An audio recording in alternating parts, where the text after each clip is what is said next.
Akkam jirtu kabajamtoota daawwattoota keenyaa har'a qophii nama bashannansiisu nama bohaarsu akkasumallee qophii afaan Oromoo irraa barattu jennu qabannee isiniif dhiyaanneerra. Amma qophii keenya dhumaatti nu waliin turaa jennaa gamasumaan gara qophii keenyaatti dabarraa. YouTube keenya subscribe gochuu hin dagatinaa isiniin jennaa nu waliin hanga dhumaatti turtii gaarii.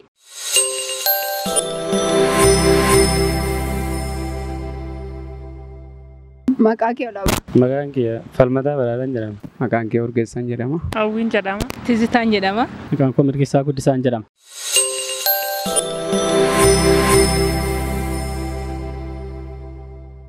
Gaaffii koo jalqabaadhaani caacuu maalirraa hojjetama? Eenyutu qabata?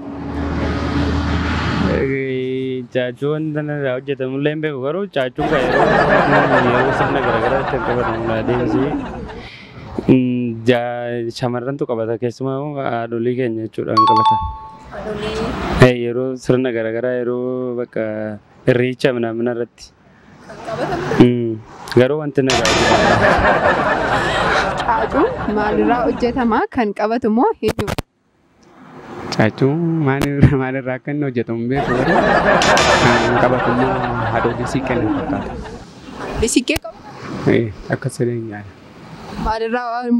Maalirraa akka inni hojjetamu hin beeku jechuun waan akka marmidis sanas miti garuu waan irraa hojjetamu waan akka maayikaa wayiidha maal akka inni ta'e maal akka maayikaa waan akka maal siin jedhu akkaataa itti ibsu na rakkisa waan ta'eef dhagaas miti maalis miti waan ta'eef waan isaan irraa hojjetaman sana no. Maalirraa hojjetama? Eenyutu qabata? Caacuun kan Oromoon kan kaawwatudha.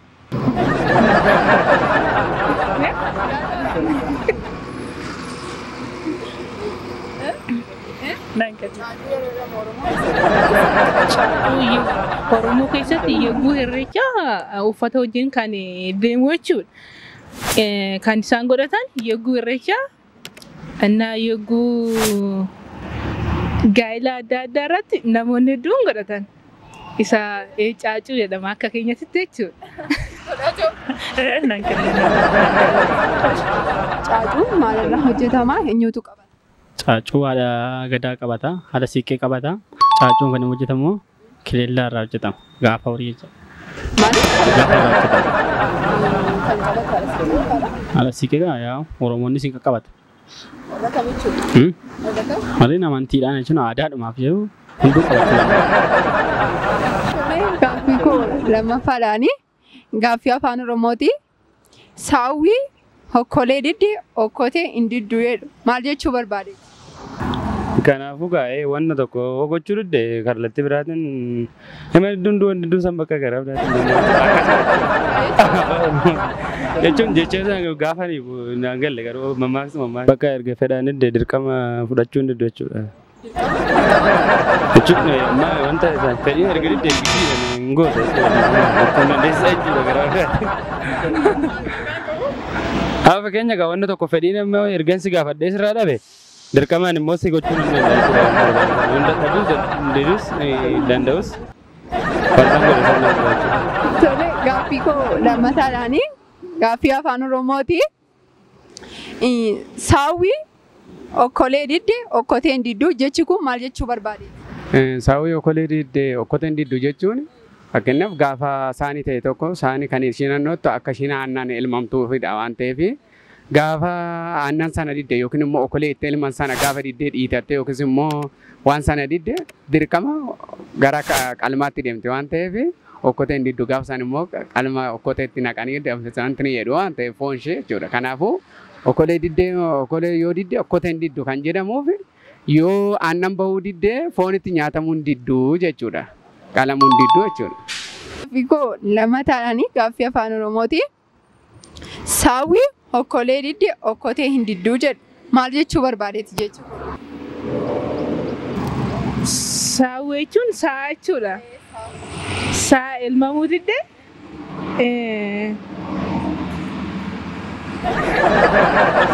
elmaa didde gara biraatiin immoo hidhamturree reebamturree ni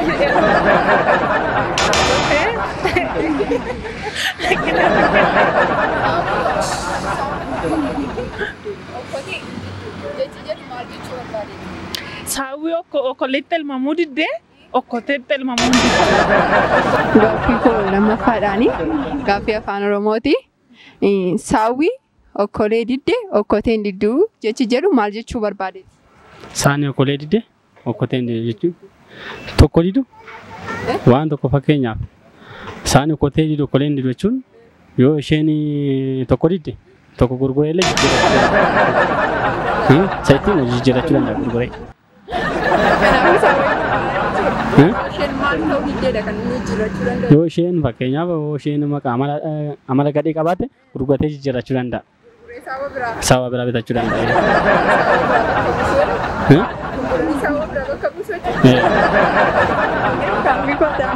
Jaalalli si qabee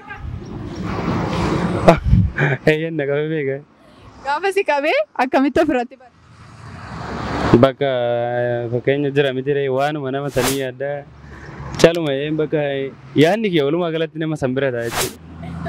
Kanaafiyyuu nama sana bira ta'uudhaan ofirratti barte yaadni kee Wantoota gara garaati gaasuun immoo wanta baay'ee of keessaa qaba. koo isaan keessaa maal fa'a? Kanuma fakkeenya bakka yaadni kee nama san qofa ta'a deebisi nama sanillee hordofuu dandeessa. Kallattii gara garaatiin akka qunnamtee nama sana argattutti waanuma nama sanii qofa yaadda jechuudha. Jaalalli si qabee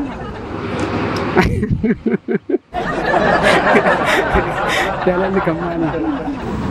Ani jaalala haadhaan beeka. Ani jaalala haadhaan beeka. jaalala dubartii biraatiif si qabee Yaadadhu garuu tasa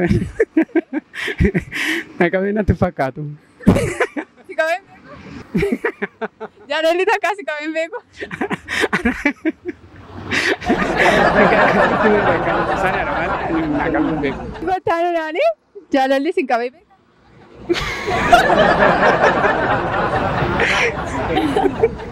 Lakki naqamee beekudha. Naqamee beeka. Tole gaafa si qabee akkamitti bara?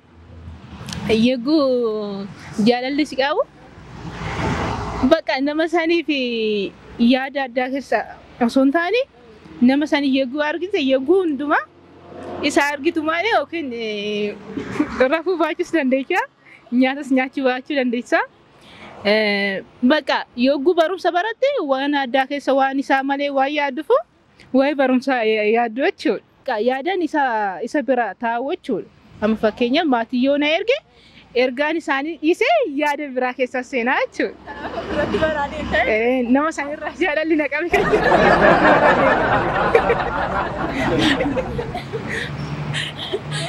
akkamitti bara?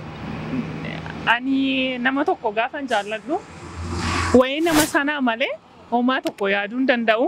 Nama adda biraa wajjin illee gaafa haasa'u gaaffi jaalalaa namni adda biraan gaafa naaf dhiyeessu illee nama jaalladhe irraa qabame sana malee nama gara biraa haasofsiisu yookiin jaallachuu hin danda'u.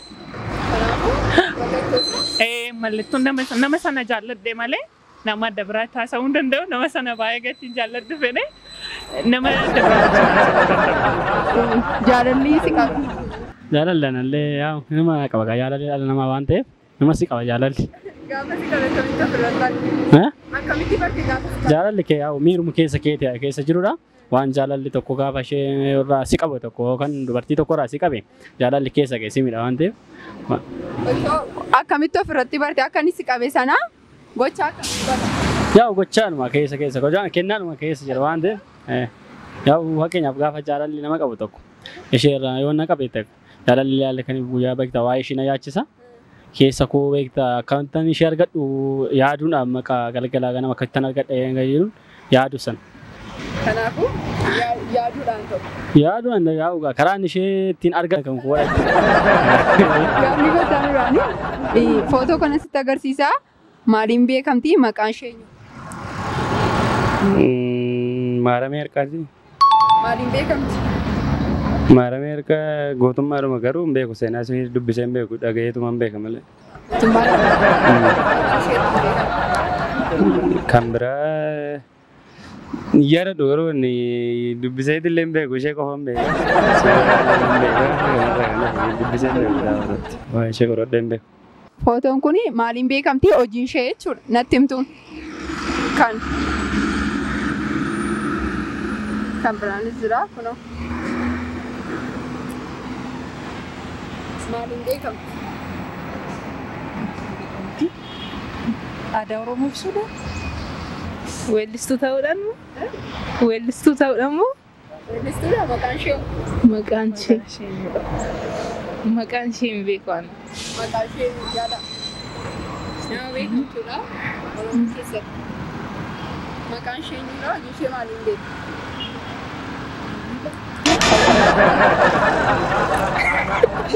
Ogeenyu.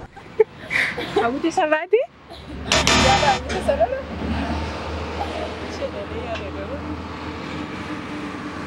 Yaada. Hin beeku anoo.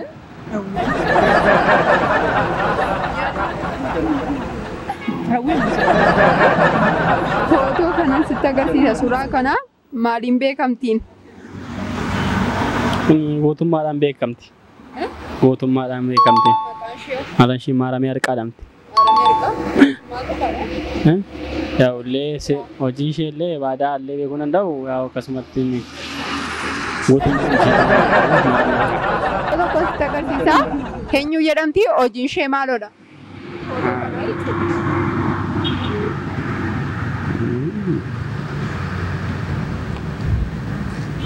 Ishee kana hin beeku. Nama hin beeku.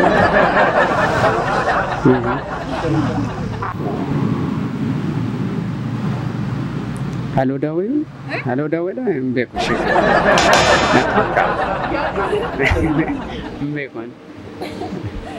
Daakuun kuntaalli tokko daqiiqaa 10 keessatti yoo daakame daakuun kuntaalli 100 daqiiqaa meeqa keessatti daakama? Daakuun kuntaala tokko? Daqiiqaa 10 keessatti yoo daakame daakuun kuntaalli 100 daqiiqaa meeqa keessatti daakama? Kun kudhan gaa.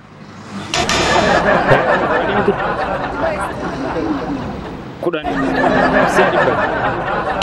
Kudhan baay'ee dhibba kuma. Kanaafuu daakuun kuntaalli 100 Kuma 10 keessatti daakama jechuudha. daakama.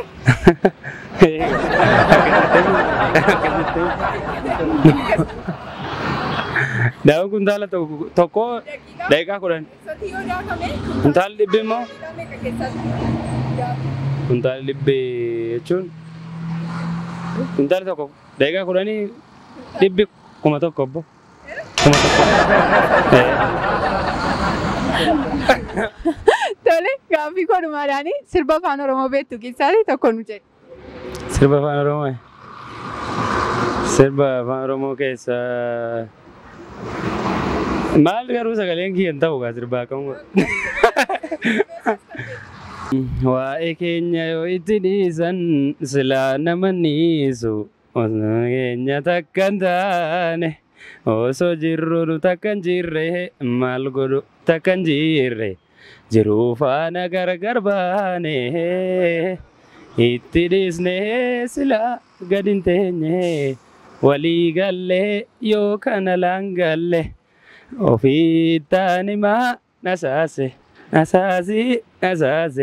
Nasaase dubbii hunda dhiibdeet anas dhiibde kanaafaan gajjedheen ofitti tasaase kan maa caalu sagalee sirbaa caalu jechuudha. Waan wajjin turte guddaa galatoomaa. Ayyees illee galatoomaa. Gaaffii koo dhumaadhaan gaaffii maatisii olii galaati jechuudha. Daakuun kuntaalli tokko daqiiqaa 10 keessatti yoo daakame daakuun kuntaalli 100 daqiiqaa meeqa keessatti daakama? Kuntaalli tokko meeqa keessatti? Daqiiqaa 10 gidduutti yoo daakame daakuun kuntaalli 100 daqiiqaa meeqa keessatti daakama? Kuma tokko. Daqiiqaa kuma tokko. Akkamitti jechuudha? Daqiiqaa aannan tokko kuntaalli tokko daakamee dhumuudhaaf daqiiqaa 10 itti fudhata. Isaan immoo kan kuntaala 100dha immoo kan gaafatamne waan ta'eef 10 baay'isuu 100dha ka. Daqiiqaa isaan baay'isee jechuudha. Daqiiqaa kuma tokko. Tole maatisiidha. Daakuun kuntaalli tokko daqiiqaa 10 gidduutti yoo daakame Daakuun kuntaalli dhibbi daqiiqaa meeqa keessatti daakama? Kuntaalli tokko Daqiiqaa 10 keessatti yoo daakame daakuun kuntaalli dhibbi daqiiqaa meeqa keessatti daakama? daqiiqaa 1,000. Daqiiqaa 1,000 Kan irreen akkasuma jiru. Gaaffii godhumaadhaanii sirba afaan Oromoo beektan keessaati. Waliigalaati tokko nuti. Tole yaalli kee baranaa. Ommi miidhagsitee na baatu manaa. Yaadannaa sokkitee qalbiin koo si falaa sin barbaadu sin barbaadu sin barbaadu. Waan hojii jirtanii guddaa galata. Ishi rakkoo. Tole gaaffii godhumaadhaanii gaaffii maatiisiiti gaaffii waliigalaati jechuudha. Daakuun kuntaalli tokko daqiiqaa 10 gidduutti yoo daakame daakuun kuntaalli dhibbi daqiiqaa meeqa keessatti daakama? Daakuun kuntaalli dhibbi daakuun kuntaalli tokko daqiiqaa 10 Keessatti yoo daakame kuntaalli dhibbi daqiiqaa meeqa keessatti daakama? 440. Akkamitti 440 ta'e? Afur kumtaala dhibba 10 baay'ista. Meeqa ta'a? Kumtaalli dhibbi 10 yoo baay'atu meeqa ta'a? 1,140. Kumtaala 440. Kanaafiyyuu kuntaala 440 ta'a jechuudha. Daqiiqaan isaa daqiiqaa dhibba. Kumtaalli tokko daqiiqaa 10 keessatti yoo daakame kuntaalli dhibbi daqiiqaa meeqa keessatti daakamaa jedhu. 1,000.